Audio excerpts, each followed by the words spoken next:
성경은 여기뿐만 아니라 곳곳에서 무에서 하나님이 우주를 창조했음을 말합니다.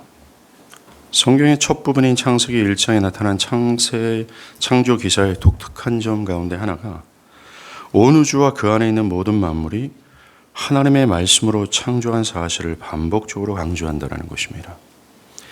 히브리서 11장 3절에서 믿음으로 모든 세계가 하나님의 말씀으로 지어준 줄을 우리가 아나니 보이는 것은 나타난 것으로 말미암아 된 것이 아니라 라고 말합니다. 즉 보이는 우주와 그 안에 있는 모든 만물이 기존에 존재하는 재료를 가지고 창조된 것이 아니라 아무것도 없는 무의 상태에서 오직 하나님의 말씀으로 지금의 완전한 모습으로 지은 바 되었다라는 것입니다. 성경은 곳곳에서 이것을 강조합니다. 마치 성경의 이 첫 구절은 이 구절을 역사적 사실의 진리로 받아들이지 않고서는 뒤에 이어지는 성경의 모든 진술을 받아들일 수 없다라는 식으로 선포하고 있습니다. 창세기 1장의 모든 진술에서 드러나는 하나님과 그 하나님의 능히 그렇게 하실 수 있는 창조주 하나님이라는 사실을 믿지 못한다면 결코 뒤에 이어지는 성경의 모든 진술을 받아들일 수 없다라고 선포하는 것과 같습니다. 그것으로 나 자신이 하나님의 백성으로서 살아갈 수 없다라고 선포하고 있습니다. 이 사실을 믿지 않는다는 말입니다. 창세기 1장 1절 전체는 이와 같이 우리 기독교 신앙에 매우 중요한 근간이 됩니다. 이것을 믿지 않고서는 성경 전체의 진술을 받아들일 수 없습니다. 나아가 하나님 백성다운 삶은 불가능하다는 것이죠. 오늘 그것을 보겠습니다. 우리가 마땅히 하나님께서 온 우주를 창조하신 만물의 주인이심을 믿고 그에 걸맞는 믿음으로 살아가야 하지만 이 창조의 역사를 신뢰하지 못하게 하는 강력한 적들이 있습니다. 가장 강력한 것 중 하나가 바로 진화론 사상입니다. 이것은 우주와 생명의 기원을 하나님이 아니라 자연에서 우연히 일어난 진화의 결과라고 주장하는 사상입니다. 진화론은 과학이나 단순히 학문적인 이론이 아닙니다. 진화론은 여러 가설을 믿는 하나의 종교입니다. 이들은 인간의 탄생을 이렇게 말합니다.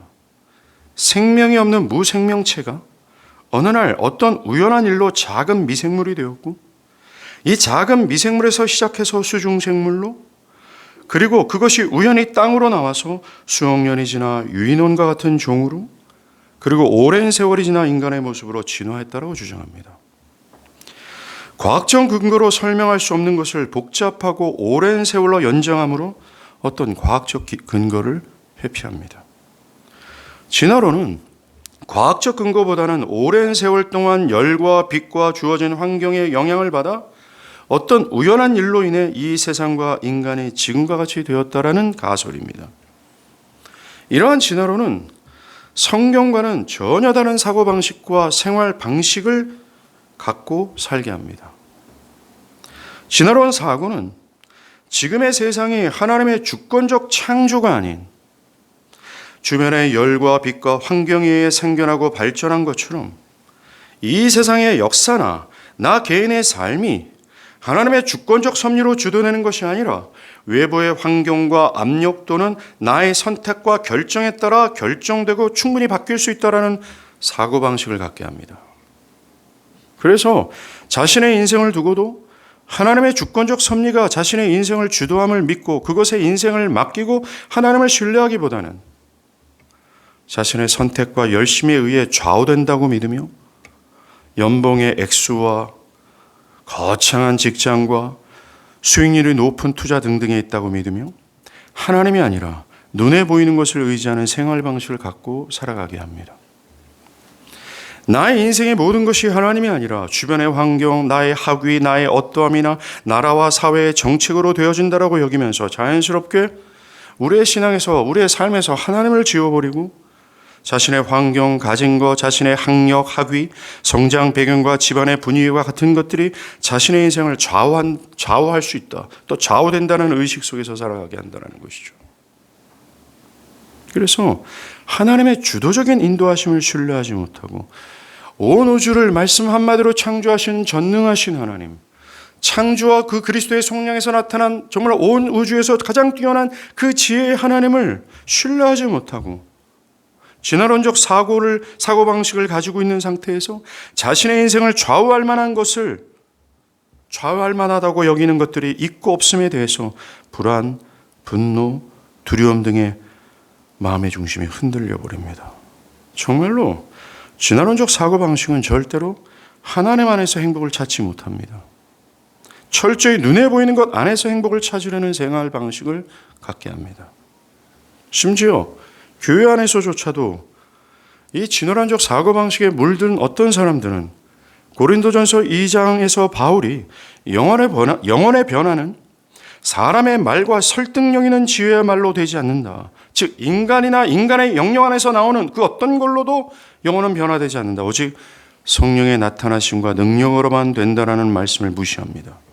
그러면서 그들은 사람의 변화는 그 사람의 기도나 친절한 섬김이나 교회의 아주 깨끗한 정치와 같은 사람의 말과 지혜, 주변의 환경에 의해 좌우될 수 있다고 진화론적 사고방식을 갖고 그러한 사고방식은 그러한 신앙 태도를 만들어버립니다. 이건 모두가 진화론적 사상에서 비롯된 것이라 할 수 있을 정도로 이 사상은 우리의 사고와 우리의 삶과 심지어 우리의 신앙에 깊이 들어와 있어요. 이 진화 사상은 찰스 다윈으로부터 비롯됐다 할 수 없습니다. 이 사상은 곧 하나님을 거부하는 사상으로서 태초에 인간이 타락한 그 직후부터 사람들의 내면에 뿌리 깊어 있는 거예요. 이 진화론은 이 세대의 생각과 틀을 형성하고 있는 가장 큰 신앙의 적입니다. 과학은 지구상의 생물의 종을 대략 1,500만 종으로 나눕니다. 이 엄청난 종류의 종들이 다른 새로운 형태의 종으로 진화하는 것을 관찰해 본 적도 없으며 앞으로도 보지 못할 겁니다. 왜요? 그것은 유전학적으로 불가능하기 때문입니다. 즉, 이 진화론이 얘기하는 무생명체가 생명체로 하나의 작은 생명체가 유인원과 같은 종으로 유인원과 같은 종이 인간으로 진화한다는 것 사실 자체는 유전학적으로 불가능하다는 겁니다. 살아있는 모든 생물들은 본연이 갖고 있는 DNA를 가지고 있어요. 그 DNA에 담긴 복잡한 유전 암호를 갖고 있는데 이것이 종의 근본적인 특질을 결정짓습니다. 지구상의 모든 동식물들의 유전적 구조는 그것의 본래 형태에서 더하거나 빼지도 않는 모습으로 존재합니다. 중요한 것은 하나의 유기체가 완전히 다른 유기체로 변형되도록 유도하는 유전 정보는 지금껏 존재하지 않는다는 겁니다. 이것에 대해 유전학자 레인 테스터 박사는 이렇게 말해요. 1800년대 중반 일부 과학자들은 환경에 의한 변이가 유전될 수 있다고 생각했다. 찰스 다윈은 이 그릇된 생각을 받아들였고 한 생물이 다른 생물로 변할 수 있다고 아주 쉽게 단정했다. 그는 기린의 목이 긴 이유를 신체 부위를 집중적으로 사용하여 체득한 결과의 유전 효과라고 부분적으로 설명한다.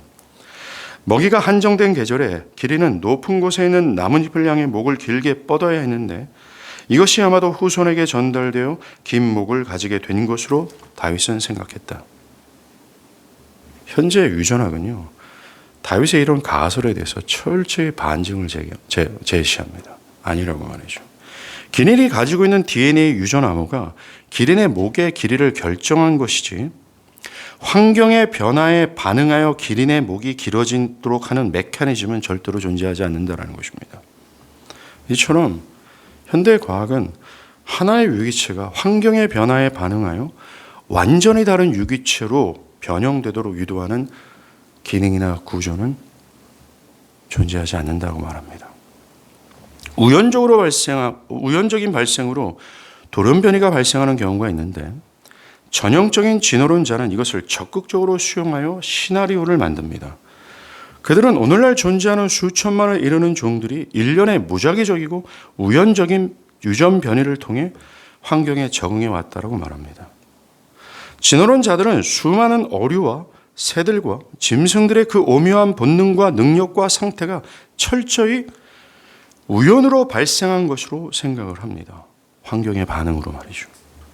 그런데 현재 이 진화론을 옹호하는 학자들 중에서도 현재 모든 것들이 만들어진 것에서는 어떤 초월적인 능력자를 완전히 배제할 수 없다라는 주장을 하고 있다라는 거예요.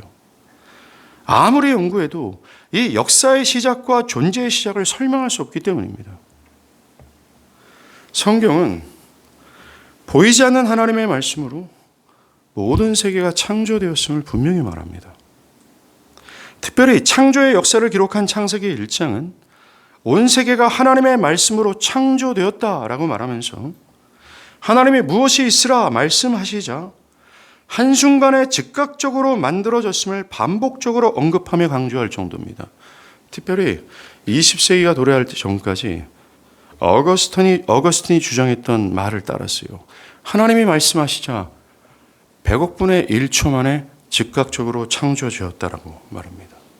그뿐만이 아니라 즉각적인 창조는 완전하고 온전한 형태로 창조되었다고 말합니다.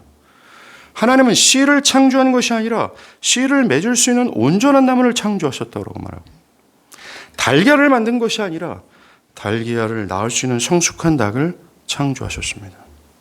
그렇기 때문에 하나님의 창조는 긴 시간이 필요 없는 즉각적이고 완전하고 온전한 창조였다라는 거예요. 한마디로 창조는 처음부터 마지막까지 하나님의 주도적인 주권과 권능으로 되어졌다라는 것입니다. 그러나 진화론은 이 창조를 정면으로 반대합니다.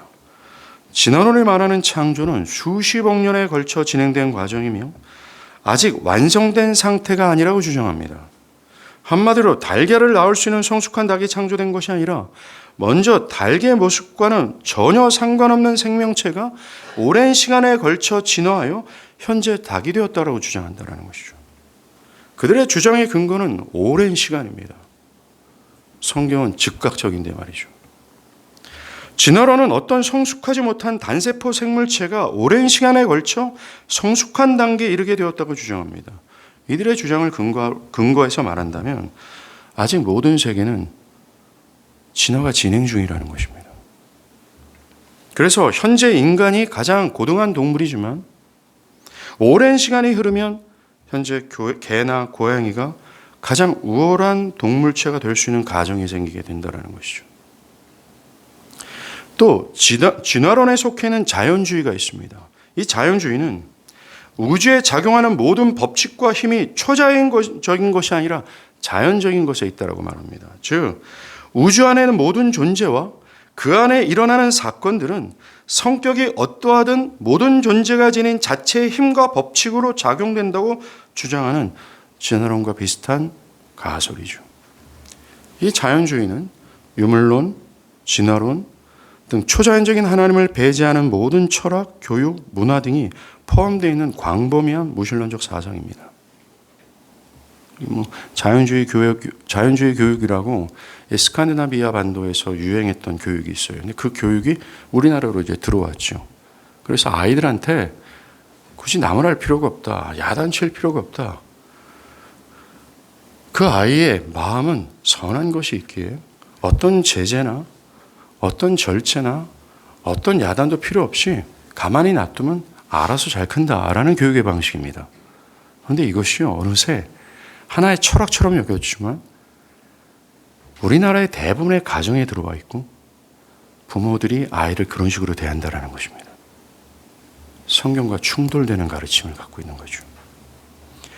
자연주의자들은 보이는 존재를 초월하는 어떤 존재도 없고 현재 눈에 보이는 존재 외에 다른 어떤 것도 없고 또 다른 존재의 세계도 없다라는 것이 자연주의자들의 생각이에요. 이것은 하나님도 보이지 않는 영적 세계 모두를 부인하는 겁니다. 이들은 철저히 하나님의 전능하신 능력으로 우주가 창조되었다는 사실을 부인합니다. 그들은 성경의 초자연적인 창조의 설명을 본질적으로 비과학적이며 거짓으로 간주합니다. 이렇게 말하는 자연주의가 우주의 창조의 근원을 두는 것은 우연입니다. 우주는 우연히 어떤 작은 물체가 크게 폭발해서 생겨난 것이고 어떤 무생물이 어떤 환경과 힘과 시간의 영향을 받아 우연히 살아있는 생명체가 되었다라는 거 주장합니다. 이들의 근거하는 우연은 전혀 과학적 근거가 될 수 없어요. 그렇다면 이들이 말하는 우연이라는 현상이 발생하기 전에 그 우주의 대폭발이 있기 전 폭발했던 그 작은 물질, 어떤 물체의 근원은 어디서 비롯되었을까요? 빅뱅 이론에서 말하는 것처럼 어떤 물체의 강력하고 거대한 폭발로 우주가 시작되었다고 말하는데 그 어떤 물체의 근원은 어디에서 비롯되었을까요? 문제는 이들 또한 이것을 설명하지 못한다는 것입니다. 그러하게 자연주의나 진화론이나 빅뱅 이론과 같은 주장은 과학이 아니라 이 세상을 따르기 위해서는 믿음이 필요합니다. 종교라는 거죠. 그것도 무조건적으로 맹신하는 어떤 광신도 같은 믿음을 요구할 정도입니다. 그들의 종교나 사상의 목적은 하나입니다. 철저히 초자연적인 하나님을 부인하는 것에 있어요. 이처럼 세상의 이론과 사상은 애써 하나님을 제외하고 세상과 개인의 인생은 우연이나 환경, 시간 그리고 그 존재 안에 있는 힘과 법칙으로 움직여진다 라고 생각합니다. 불행하게도 이런 진화론이나 자연주의적인 생각들, 이런 사상들 기독교에 큰 영향을 끼쳤습니다. 신학과 사람들의 신앙의 사고방식에도 영향을 미쳐서 어떤 사람은 거기에 깊이 물들어 있는 상태가 되어 있다는 것이죠. 사람의 구원이 사람 안에 있는 자체의 의지와 힘으로 가능하다고 생각하게 되었다는 것입니다. 이 사상에 물든 사람들의 생각은 어떤 환경과 시간, 그리고 그 존재가 가지고 있는 본연의 힘과 법칙으로 자연 세계가 진화하고 발전한 것처럼 사람들의 회심 또한 시간, 어떤 환경에 의해 가능할 수 있다. 그리고 그 사람의 본연에 가지고 있는 자유의지를 통해서 가능하다라고 생각하기 시작했다는 거예요. 이렇게 생각하는 사람들은 사람의 구원도 주변의 환경, 그 사람이 기독교 집안에 태어났기 때문에, 그 사람의 마음에 종교성이 있기 때문에, 그 사람이 적극적인 설득이 있었기 때문에, 어떤 사람의 사랑과 섬김이 있었기 때문에 최종적으로 그 사람의 결단과 의지 때문에 구원을 받을 수 있고 또한 받는다고 생각하게 됩니다. 기독교 신앙을 믿는 사람들은 어떤 사람은 이렇게 기독교 신앙을 믿는 사람들은 의지가 약한 사람이라든가 가난한 사람이라든가 타고난 성품과 기질이 의존적인 사람이라든가 라고 하고 분석합니다. 그런데 성경과 교회 역사를 보면 가난하든 부하든 그 기질이 의존적이든 독립적이든 그 사람의 성장 배경이 어떠하든 전혀 상관없이 그리스도인이 되었다라는 진술로 가득합니다. 즉 한 사람이 그리스도인이 되는 것에는 그 사람의 환경이나 오랜 시간이나 그 사람의 타고난 기질과 성품은 전혀 상관이 없다라는 것이 과학적인 진술이라는 것입니다. 역사가 증명한 진술이라는 것이죠. 성경은 그 사람이 어떤 환경과 어떤 기질과 성품을 가지고 있든 그 사람의 힘과 의지가 강하든 말든 에베소서 1장에서 허물과저로 죽은 우리를 하나님의 능력으로만 살렸다라고 말합니다. 창세기 1장 1절은 말입니다. 우리의 구원과 매우 밀접한 관련이 있어요. 모든 사람의 영혼의 상태는 그 사람과 또 그 사람의 어떤 사람의 수고로도 살아날 수 없는 완전 죽음의 상태에 있기 때문에 그 어떤 사람의 도움과 말과 설득에도 소용없다라고 말합니다. 교회가 여러분들에게 열나 친절을 베풀고 떡을 갖다 줘도 아무런 소용이 없습니다. 죽어있는 그 영혼을 살릴 수 없다는 것이죠. 사람의 말과 지혜와 설득력 있는 논리도도 그 사람을 살려낼 수 없고 그 사람을 그리스도인으로 만들 수 없다라고 말합니다. 모든 사람의 영혼의 상태는 완전히 죽어있기 때문에 아무것도 소용없다라는 것입니다. 여기에는 오랜 시간도 어떤 환경도 소용없고 오직 하나님의 전적인 능력으로만 가능하다고 말하면서 철저히 진화론이나 자연주의적 사상을 배격합니다. 오직 성령께서만 허물과저로 죽은 죄인들을 전과 다른 피조물로 변화시킬 수 있어요. 오직 성령만이 한 사람을 참된 신자로 변화시킬 수 있습니다. 오직 이길 뿐입니다. 여러분이 하나님을 알게 된 이유와 동기에는 어떤 목사도 어떤 성경 공부도 어떤 사람의 친절이 아니라 하나님 때문입니다. 물론 그 모든 것을 통해서 하나님의 지식이 전달되고 또 전달받게 되지만 그것이 결정적인 요소나 근거가 될 수 없다라는 것입니다. 창조에 나타난 하나님은 어떤 환경이나 어떤 것의 도움이나 조건이나 오랜 시간도 필요 없습니다. 필요한 것은 하나님의 뜻이요, 그분의 의지요, 그분의 행동만 있을 뿐입니다. 그러하게 여러분의 타고난 성품과 성질을 보면서 나는 과연 회심이 가능할까? 라고 생각해서는 안 됩니다. 나는 이기적인 사람인데요. 다른 사람들을 섬기지 못하는 성질인데요. 나의 타고난 성품은 예수를 따라가기에는 너무나 교만하고 강한 기질을 가졌는데요. 가능하겠습니까? 또 나의 기질과 성품은 앞에 나서지 못하는 성격이고 적극적이지 못하기 때문에 다른 사람들처럼 적극적으로 주님을 따라갈 수 없을 것 같은데 여러분들이 말을 그렇게 한다면 여러분들이 기독교를 전혀 이해하지 못하는 사람들이에요. 그리고 엄밀히 말해서는 이 사람들은 기독교를 이해하고 있는 거나 마찬가지입니다. 지금까지 말한 이 모든 사람들의 형태는 거듭나지 않은 모든 사람들의 기질과 성품과 영혼과 본성의 상태를 얘기하는 거예요.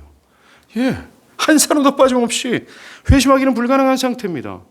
그 사람의 기질과 성품은 거지 같아요. 강팍하고 정말 쌍스럽고 매너가 없으며 적극적이지 못하고 하나님의 말씀을 들어도 거기에 움직일 생각조차를 안 합니다. 성경 전체는 인간이 원래 본연의 그런 상태라고 있다라고 말합니다. 성경은 한 사람이 그리스도인이 되는 것에는 자연주의가 아니라 창조의 하나님의 역사를 근거하고 있다고 말하고 있어요. 어떤 분들은 저는 마음은 딱딱하게 굳어있고 하나님에 대한 열의가 없습니다. 마치 죽은 자 같아서 하나님을 느낄 수 없습니다. 하나님의 크심에 대해서 동감하기가 힘듭니다. 라고 한다면 좋습니다. 또 저는 교회를 평생 다녔지만 하나님의 영광이라는 것을 생각하지도 못하였고 그것을 보지도 못하고 감탄하지도 못했습니다. 그를 의지해야 된다는 것을 그저 지식만을 가지고 있을 뿐입니다. 하나님이 전능하시다고 하는 것을 익히 들었기는 하지만 그것을 느끼지 못하여서 그분을 의지하지 못하고 기도하는데도 별 감흥이 없습니다. 하나님께 기도하고자 하는 의지도 없습니다. 심지어 하나님을 알고자 하는 마음의 의지도 그렇게 크지 않습니다. 라고 한다면 예스, 그것도 좋습니다. 여러분의 영혼의 상태가 성장 과정이나 기질과 성품 등등이 여러분이 생각하는 대로 참된 그리스도인으로 변화되기가 힘든 상태라면 여러분은 결코 그리스도인이 될 수 없을까요? 정말 이러한 상태에 있다면 절대로 그 사람은 그리스도인이 될 수 없고 참된 변화를 받을 수 없을까요? 어떤 사람이 온 우주에서 가장 강팍하고 고집스러우며 딱딱하고 완전히 죽은 시체처럼 대표적으로 얘가 에스겔 골짜기에서 본 선지자가 본 그 환상 아닙니까? 죽어서 너무나 오래돼서 뼈가 완전히 말라 비틀어졌어요. 그런 사람들에게 소망이 없을까요? 절대적으로 있다라고 말합니다. 창조의 하나님이 등장하셔서 창조의 하나님의 그 생기로 말미암아 그 창조의 하나님의 능력 하나로 말미암아 전혀 불가능해 보이고 변화의 조짐도 없어 보이고 전혀 하나님을 향하여 적대적이며 적이적인 마음을 품고 있는 그 사람들조차도 하나님은 오랜 시간도 필요 없이 즉각적으로 완전하고 성숙한 자로 만들어낼 수 있는 것이 성경의 진술입니다. 그래서 누구나 가능하다고 말하고 있어요. 우리에게 필요한 것은 하나님의 능력이면 충분합니다. 창세기 1장 1절은 그것을 말하고 있다는 겁니다. 창세기 1장에서 계시되는 하나님은 능치 못할 일이 없다라는 사실을 말합니다. 우리의 영혼을 살리고 그리스도인이 되게 하는 능력, 이거는 하나님께만 있고 하나님은 능히 하실 수 있습니다. 여러분의 기질, 성장 배경, 뛰어난 종교성, 그 어떤 것도 여러분들이 그리스도인이 되는데 조금도 기여할 수 없습니다. 도리어 방해가 될 뿐입니다. 도리어 차단될 뿐이에요. 여러분을 그리스도인으로 만드는 능력은 하나님께만 있습니다. 그 누구라도 하나님이 하신다면 가능합니다. 그래서 우리 주님께서도 마태복음 19장 26절에 뭐라고 얘기했어요? 사람으로는 할 수 없으되 하나님으로서는 다 할 수 있다라고 말하지 않습니까? 그러니 하나님이 나에게 무엇인가를 해주기를 구하십시오. 제가 존경하는 스펄전 목사님은 설교 때 가끔씩 이 강대상을 세게 치면서 두 손을 높이 들고 이렇게 크게 소리쳤어요. 그가 하나님의 말씀을 선포할 때 그 하나님의 말씀 가운데 성령이 역사하시는 것을 느끼지 못할 때거나 하나님의 말씀을 듣고도 졸고 있는 사람들, 이 하나님의 말씀에 전혀 영향을 받지 못하는 사람들이 눈에 띌 때 그는 강대상을 세게 치고 두 손을 높이 들고 이렇게 외쳤습니다. 오 하나님이여 좀 해주시옵소서라고요. 이것이 우리가 외쳐야 될 말입니다. 모든 권능은 하나님께만 있고 하나님께서만 하실 수 있습니다. 창세기 1장 그것을 우리에게 외쳐대고 있어요. 그러니 하나님이 나에게 무엇인가를 해달라고 우리는 외쳐야 된다는 겁니다. 구하는 자에게 은혜를 주신다라고 하나님은 약속하셨어요. 문제가 뭔지 아십니까? 그 창조의 하나님을 믿고 창조의 하나님께 구하지 않는 것이 우리의 문제입니다. 왜 우리가 변화되지 않느냐고요? 왜 우리가 조금의 변화도 보이지 않는다고 말합니까? 우리가 나는 왜 거듭나지 않는가? 왜 나는 저처럼 사도 바울처럼 불꽃이 튀는 그 하나님의 신앙을 갖지 못하는가? 그 이유가 뭔지 아십니까? 은혜를 구하는 자에게 은혜를 베풀 거라는 하나님의 약속을 불신하고 하나님의 은혜를 구하지 않기 때문입니다. 저는 매주 every Sunday 이 현장에서 그러한 사람을 목격합니다. 구하지 않고 타는 듯한 목마름으로 하나님의 은혜를 구하지 않는구나. 하나님을 향하지 않는구나. 저 영혼이 하나님을 목말라 하지 않는구나. 은혜를 구하는 자에게 은혜를 주신다 약속하신 그 하나님의 약속을 불신하고 있구나. 저는 이것을 봅니다. 사랑하는 여러분, 고개를 들어 다 저를 한번 보십시오. 여러분들은 하나님의 은혜를 구하십니까? 이 약속을 믿고 하나님의 은혜를 구합니까? 하나님의 은혜가 있어도 되고 없어도 되는 것처럼 예배 태도를 가지고 그런 마음의 태도를 갖고 있지는 않습니까? 하나님의 은혜를 구한다는 것은 시편 42편에 목마른 사슴이 시냇물을 찾는 것처럼 그 하나님이 없으면 죽을 것 같고 하나님의 그 존재가 나의 모든 것을 걸고 구해야 될 가장 강렬한 필요라는 사실을 느끼며 하나님을 구하는 것이 하나님의 은혜를 구하는 자세예요. 하나님은 약속합니다. 그런 자에게 하나님의 은혜를 부으실 거라고 말이죠. 왜 하나님 앞에서 그러한 태도를 가지고 예배를 드리고 있습니까? 하나님은 없어도 되고 있어도 되는 식의 어떤 태도를 가지고 하나님 앞에 앉아 있습니까? 왜 그런 식으로 계속해서 세월과 시간을 허비하고 있습니까? 그리스도의 오심은 다시 계속 다가오고 있고 나의 종말은 계속해서 다가오고 있는데 왜 그런 식으로 허송세월을 보내고 있습니까? 창조의 하나님을 우리에게 능히 보시고 계시하신 그 하나님 앞에 그 창조의 하나님을 의지하고 그분께 무엇인가 해달라고 요청해야 되지 않겠습니까?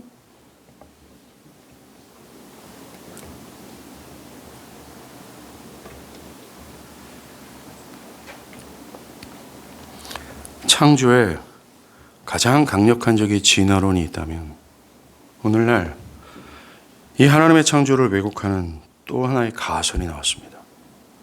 이게 유신 진화론이에요.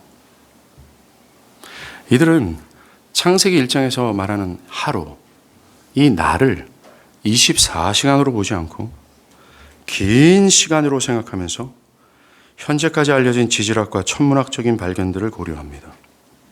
이들은 진화론이 가지고 있는 과학적 자료를 무시하면 안 된다.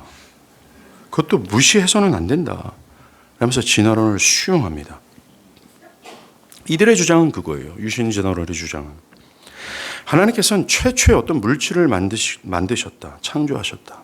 그 이후로는 이 생명체가 가지고 있는 본연의 능력과 법칙을 가지고 그들 스스로가 진화하여 발전한 것이 지금이다라고 말하는 겁니다. 이들의 말을 빌리면 우리의 조상이 아담이 아니라 그 전에 어떤 존재에 의해서 진화된 것이라고 아담을 이해해야 된다는 거예요. 아닙니다. 히브리서 11장 3절은 믿음으로 모든 세계가 하나님의 말씀으로 지어준 줄을 우리가 아나니라고 선포합니다.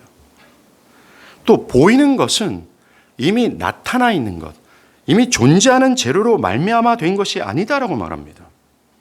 이처럼 성경은 하나님이 최초의 물질을 창조하신 후 그것들의 자체의 기능과 법칙을 가지고 알아서 진화하도록 했다라는 그 어떤 뉘앙스도 신구약 전체는 말하지 않습니다. 도리어 그것을 애써 부인하면서 신구약 곳곳에서 하나님의 말씀으로 무에서 유를 창조하셨다고 말합니다.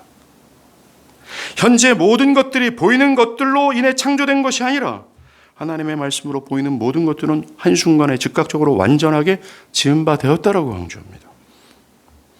성경은 하나님은 천지를 창조하신 이후에 팔짱 끼고 이 창조의 세계가 가지고 있는 본연의 능력과 법칙으로 온 우주가 그냥 굴러가도록 보지 않습니다.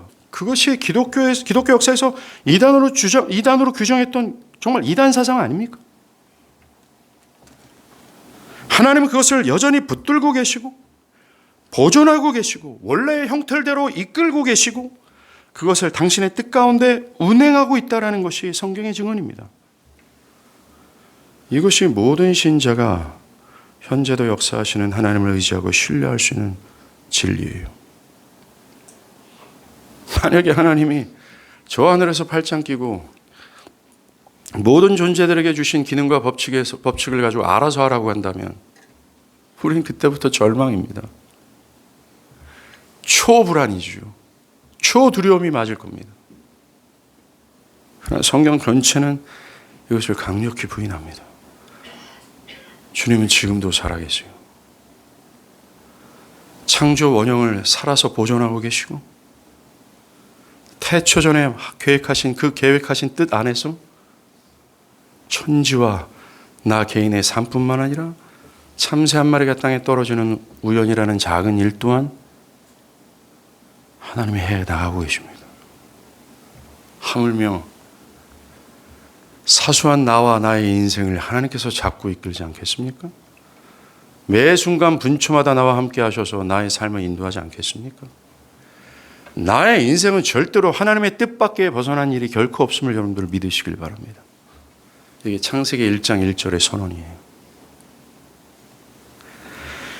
유신 진화론자들은 진화론과 하나님의 창조를 극단적으로 나눌 필요가 없다. 오히려 그런 생각은 극단적인 생각이라고 주장합니다.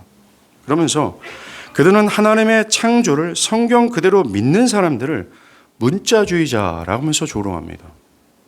즉 우리가 창세기 1장 1절을 문자 그대로 이것을 믿고 있잖아요. 그들은 문자주의자라고 조롱을 하는 겁니다. 이런 유신진화론이 성경의 내용을 말하고 있다고 볼 수 없습니다. 이들은 창세기 1장부터 3장을 문자적으로 믿는 것은 비합리적이고 비과학적이라는 이유로 창세기 1장부터 3장의 내용을 진화론으로 재해석해야 된다고 말해요. 만약 창세기 1장에서 3장의 내용을 진화론을 가지고 재해석하면 구약 성경이 말하는 모든 창조의 기사와 그 창조의 기사를 보고 놀라고 감탄하고 하나님을 영화롭게 했던 모든 앞선 선진들의 고백들은 다 무시돼야 돼요. 거짓이 돼야 되는 것입니다. 또 창세기와 연관된 신약 본문들 이것도 왜곡되어 버립니다. 누가복음은 예수의 탄생으로부터 아담까지 쭉 거슬러서 족보를 기록하거든요. 그러면서 아담 위에 있는 존재를 아담 위에 있는 존재를 하나님이라고 기록하고 있어요. 그런데 유신 진화론을 주장하려면 이러한 성경적 진술을 모두 깨뜨려야 합니다. 아담과 하나님 사이에 누가 있어야 돼요? 또 로마서에서 말하는 것처럼 모든 사람의 죽음이 아담의 범죄에서 시작되었다고 말하고 둘째 아들 예수 안에서 생명에 이르게 되었다라고 기독교의 핵심적인 교리가 말하고 있습니다. 그런데 이것 또한 유신진화론 주장에 따르면 왜곡되어야 됩니다. 유신진화론은 아담 이전의 물질로부터 진화한 유인원 또는 선행 인류에게 죽음이 있었기 때문에 죽음이 아담에 의해 시작된 것이 아니라고 주장하고 그래서 하나님이 아담에게 말씀하신 것은 영적인 죽음이라는 과도한 해석을 한다는 거죠. 결국 유신진화론은 하나님을 생명 있는 모든 피조물의 창조자가 아니라 단지 작은 물질의 창조자로 제한합니다. 그러나 이것은 성경의 진술과 완전히 달라요. 창세기 1장은 분명히 하나님은 단지 물질이 아니라 완전한 생명체를 창조하셨다고 증거합니다. 하나님은 다섯째 날과 여섯째 날 바다의 고기와 하늘의 새와 땅의 모든 의식 있는 동물들을 창조하셨습니다. 어떤 물질이 아니라 완전한 생명체로 창조하셨습니다. 창세기 1장은 동일한 패턴이 있어요. 하나님이 말씀하시자 무엇이 됐다라고 말합니다. 하나님이 말씀하시자 25절에 그 종류대로 하면서 1500만의 생물의 종들이 창조되었다고 기록합니다. 즉 어떤 발전 가능성 있는 생명체로 창조된 것이 아니라 더 이상의 발전이 필요 없는 완숙하고 완전한 생명체로 창조되었다라고 주장하는 겁니다. 그것도 반복해서 말이죠. 심지어 그것들이 존재할 뿐만 아니라 그것들이 생존하고 번성할 수 있는 법칙까지도 만들었습니다. 미국의 진화론을 주장하는 교수가 이렇게 말합니다. 헤엄치고 날며 땅에서 이동할 수 있는 능력들은 후천적 형질이다. 이런 능력들은 모두 생명체가 자기 보존을 위해 지닌 자연 본능으로부터 비롯된 산물이다. 단세포 생물이 순전히 우연으로 좀 더 복잡한 생명체로 변이되면서 진화했다. 그러면서 점점 자기 보존을 위해 더 복잡한 생명체가 되었다고 가르칩니다. 이것에 대해 성경은 한 가지만 답합니다. 하나님이 말씀하시죠. 완전하고 온전하고 또 즉각적으로 모든 만물이 창조되었다라고요. 헤엄치고 날고 땅에서 이동할 수 있는 능력이 처음부터 하나님으로부터 주어졌다고 말합니다. 하늘의 별과 행성들은 현재 하나님의 창조하신 그대로 처음부터 창조되었고 현재까지 그 원형을 유지하고 있습니다. 그것들은 지금까지 자신들의 완전한 기계성을 가지고 하나님에 의해 움직여지고 있습니다. 어떤 행성과 별들도 하나님의 뜻에 거역하여 자신의 궤도를 벗어나거나 온도를 높이거나 낮출 수가 없습니다. 왜요? 하나님이 당신의 뜻대로 그것을 그렇게 유지하고 계시기 때문입니다. 창세기 1장은 하나님께서 총 6일의 창조를 하셨다고 말합니다. 저녁이 되고 아침이 되니 이는 첫째 날이다. 아침이 되고 저녁이 되니 이는 둘째 날이다. 여러 사람들이 이 날이 유신진화론 자들과 같이 24시간이 아니다. 오랜 기간이다. 라고 주장합니다. 이 주장을 근거로 진화론이 말하는 수백만 년, 수억 년 동안에 지구가 창조되었다는 논리를 설명할 수 있다는 것이죠. 이런 주장을 하는 사람들 중 샌드라 리어터와 같은 신학자들은 이 날이 24시간이든 오랜 세월이든 그것은 중요한 문제가 아니라고 말하면서 이렇게 말을 합니다. 일단 창세기 1장 또 2장에서 강조하는 바가 6일이라는 기간보다 더 강조하는 바가 있다는 것에 집중할 필요가 있다. 그것은 하나님의 모든 생물을 종류대로 창조하시고 인간을 창조하신 일에 드러난 하나님의 능력과 위엄과 지혜와 선하심이다. 이것이 바로 창세기를 기록한 의도이다. 하나님이 창조 사건을 통해 의도하신 것은 우리에게 그것을 과학적인 증명자료가 아닌 믿음의 내용으로서 주고자 하심이었다. 창조의 시간과 그 과정이 어떻든 간에 우리가 창조 기록을 통해 더 주목해야 될 사실은 시간이 아니라 기묘하고도 놀라운 창조를 우에서 행하신 창조주 하나님의 위엄과 능력과 지혜와 선하심이다. 그리고 하나님은 만물의 창조자이시며 그 밖의 모든 것은 피조물이라는 사실이다. 이 꽤 신선하고 지혜로운 답변처럼 들리죠? 저 또한 이 말을 부분적으로 옳다라고 분명히 인정합니다.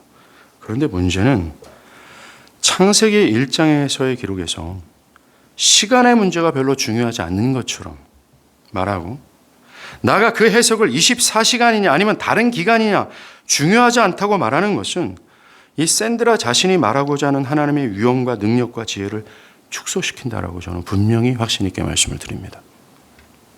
왜 창세기 1장이 그 날을 24시간이라고 애써 표현하고 그것을 반복해서 강조하는 이유는 그 24시간 만에 하늘의 모든 우주와 행성과 또 24시간 만에 지구에는 모든 동물과 짐승들을 창조하신 그 사실을 통해서 하나님은 참으로 위엄 있으시고 전능하시며 참으로 지혜롭다라는 사실이 드러나기 때문에 그렇습니다. 이 날이라는 24시간이라는 이 귀한 이 해석은 성경이 기록됨과 또 20세기까지 기독교 교회가 상당히 붙들고 놓치지 않았던 중요한 가르침 중에 하나였어요.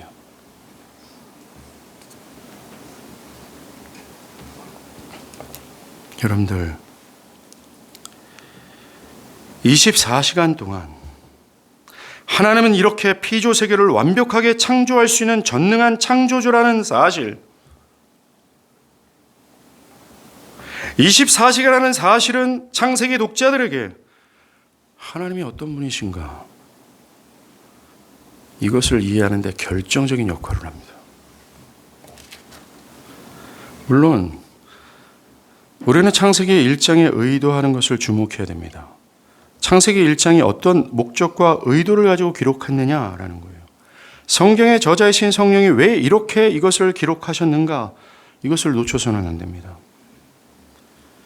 많은 사람들이 창세기 1장의 기록 목적을 벗어나 이것을 과학적 연구 목적으로 사용하는데 문제가 생겨요. 그러나 이것은 그런 목적으로 기록된 것이 아닙니다. 성경은 우리의 지적 욕구를 만족시키고 많은 논쟁에 대한 답을 주기 위해 기록된 것이 아닙니다.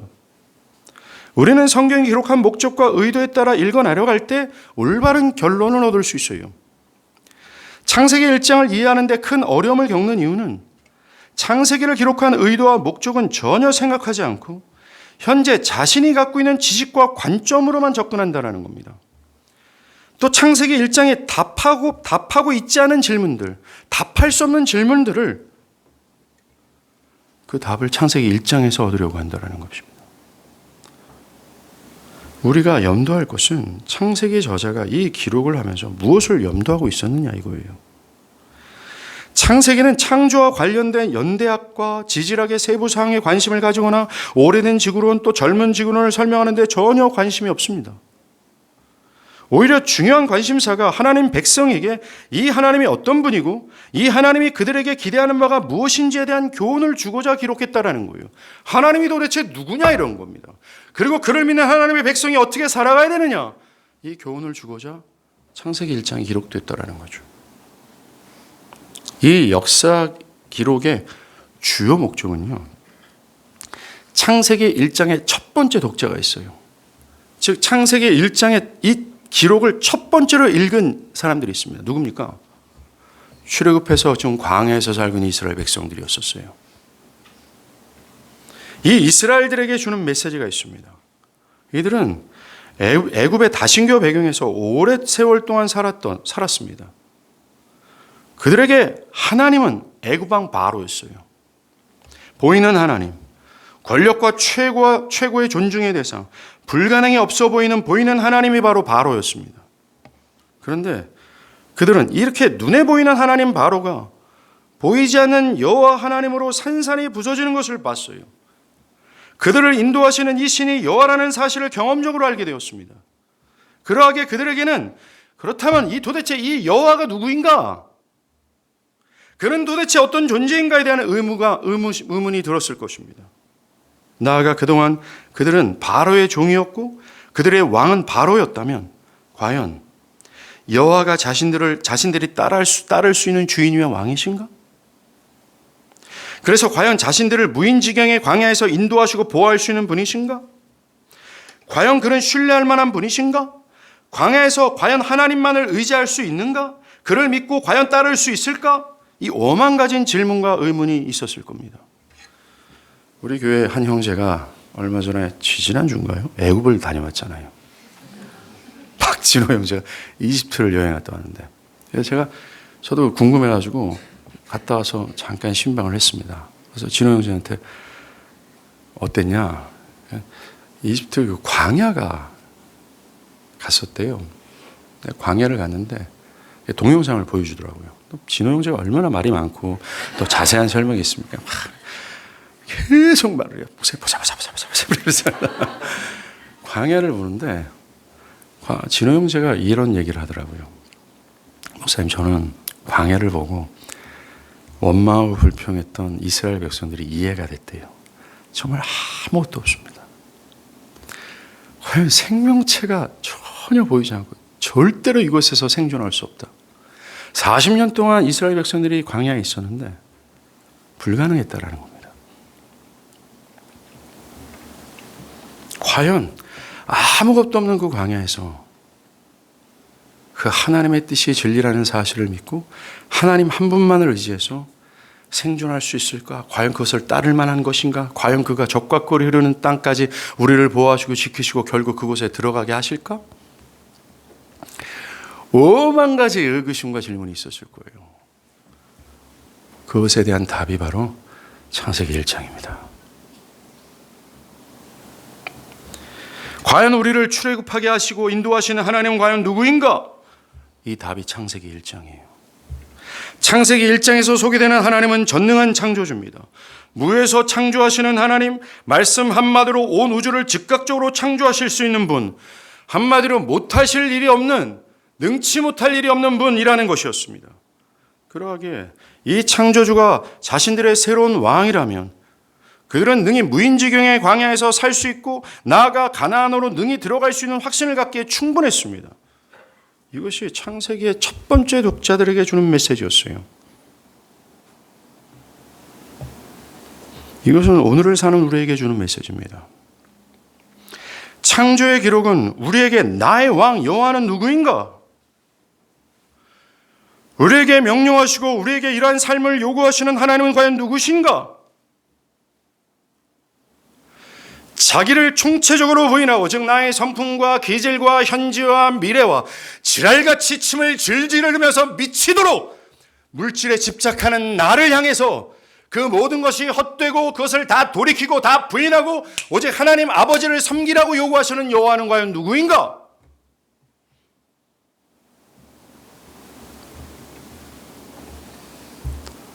과연 그분은 신뢰할 수 있는 만한 분인가? 그에게 나의 모든 것을 맡길 수 있을까? 과연 그를 나의 모든 것을 부정하고 나의 현재와 미래를 다 맡긴다면 그가 나의 현재와 미래를 책임질 수 있을까? 사실 이것은 교회 안에는 아주 많은 사람들이 갖고 있는 의구심입니다. 그들은 입술로는 맡긴다라고 말하지만 삶의 형태는 그렇지 않습니다. 물질, 돈에 대한 문제도 마찬가지입니다. 그들은 절대로 이 돈에 대한 문제를 하나님께 맡기고 하나님께서 이 돈을 주관하실 거라는 믿음 자체가 없습니다. 그들은 하나님께 헌상하는 것을 억지로 하고 있고 또 하지도 않으면서 자신은 하나님께 자신의 현재와 미래를 맡긴다라고 말합니다. 자식에 대한 영역은 어떻습니까?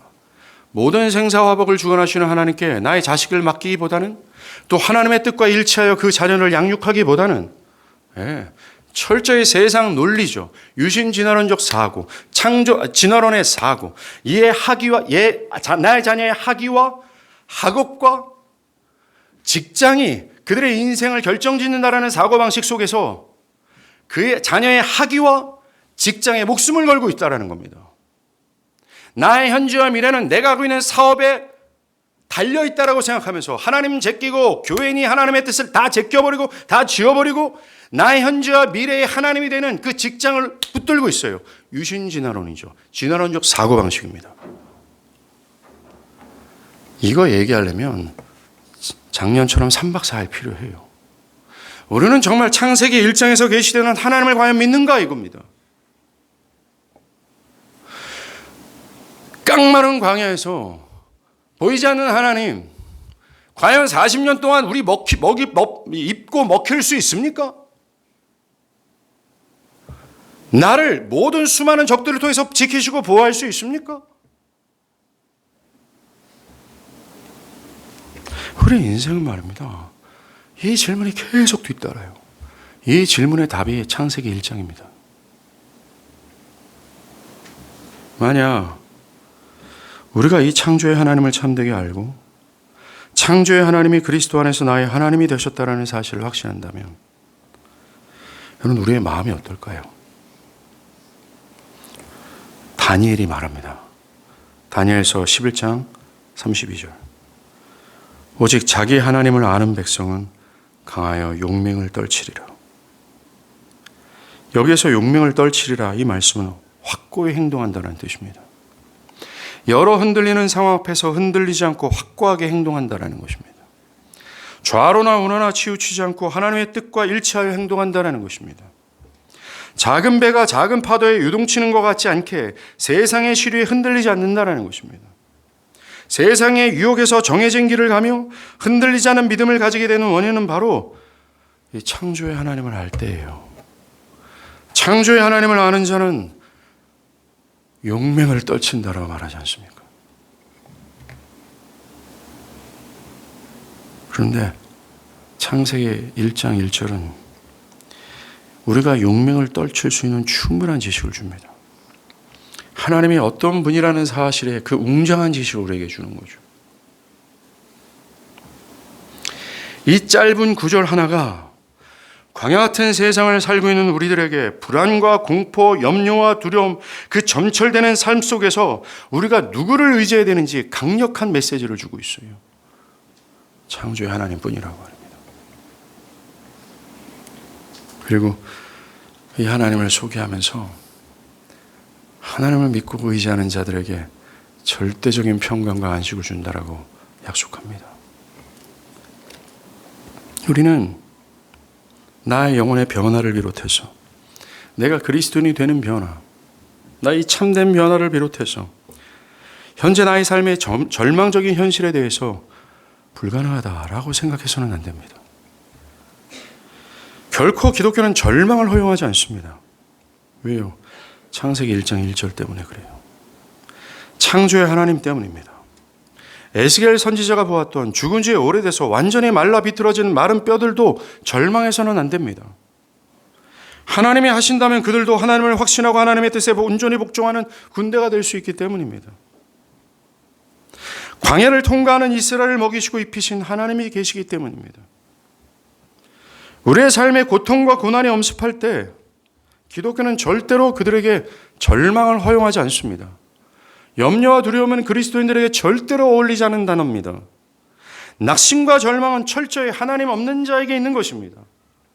창세기 1장을 불신하는 자들에게 있는 것이고 진화론과 유신 진화론자들에게 있어야 될 것이 염려와 절망과 두려움입니다. 절대로 기독교와 영영 안에는 그런 것이 있어야 되는 것이 아닙니다. 왜요? 창세기 1장 때문에 그렇습니다. 여러분이 창세기 1장 1절에서 드러나는 크신 하나님이 있다는 사실을 믿는다면, 그 크고 위대하신 하나님이 그리스도 안에서 나의 하나님이라는 사실을 확신한다면, 여러분 능히 광야 같은 이 세상에서 자기를 기꺼이 부인할 거고 기꺼이 하나님의 말씀에 일치하여 행하는 것이 참된 지혜라는 사실을 근거하여 그렇게 살 겁니다. 이처럼 창세기 1장 이 역사적 진술은 우리의 신앙의 근간입니다. 여러분들의 마음의 고백이 아니라 여러분의 삶의 고백을 두고서 대답해 보십시오. 삶을 두고서 한번 대답해 보십시오. 과연 여러분은 진화론이 아니라 유신 진화론이 아니라 창세기 1장에서 계시되는 창조의 하나님을 믿습니까? 여러분의 삶은 나는 창조의 하나님을 믿고 의지하며 그분을 확신하며 사랑한다라고 말할 수 있습니까? 기독교는 단순히 입술의 고백을 요구하는 것이 결코 아닙니다. 기독교는 단순히 창조의 하나님이라는 지식을 갖고 있는 것 또한 아무런 소용없다라고, 의미가 없다라고 말합니다.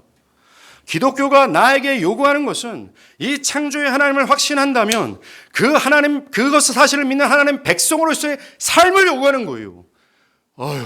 제발 정신 좀 차립시다. 제발 그 창조의 하나님을 불신하지 말고 이 영광스러운 하나님의 영광을 훼손하지 말고 이 영광스러운 하나님을 드러내고 믿고 의지함으로 그 영광의 하나님이 어떠한 분인지를 제발 삶으로 증거하는 삶을 살아야 되지 않겠습니까? 왜 창세기 1장을 왁스처럼 지워버리고 그 하나님을 불신하며 살아갑니까? 주여, 사랑하는 여러분, 우리의 신앙의 근간이 되는 하나님은 창조주 하나님이라는 사실을 믿고 삽시다. 기도하시겠습니다.